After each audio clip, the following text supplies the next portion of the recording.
আসসালামু আলাইকুম ভাই। ওয়ালাইকুম সালাম। কেমন আছেন আপনি? আলহামদুলিল্লাহ ভালো। তো আপনার দিনকাল কেমন চলতেছে? ভালো। তো যাই হোক, যদি কিছু মনে না করেন, আমি আপনাকে একটা প্রশ্ন করবো। যদি প্রশ্নটার সঠিক অ্যান্সার দিতে পারেন তাহলে আপনার জন্য আকর্ষণীয় পুরস্কার থাকবে।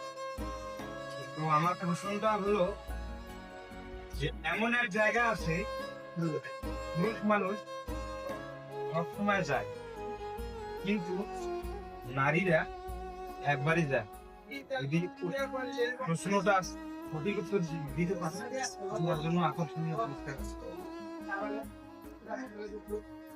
প্রশ্নটা হইলো,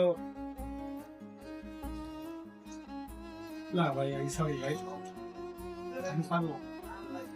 তো যাই হোক দর্শক, আপনাদের জন্য এই প্রশ্নটা থাকলো। তো এই উত্তরটা অবশ্যই অবশ্যই যদি দিতে পারেন তো আপনার জন্য আকর্ষণীয় পুরস্কার অবশ্যই থাকবে। যদি আমাদের এই ভিডিওগুলো ভালো লাগে, লাইক কমেন্ট শেয়ার করে পাশে থাকবেন।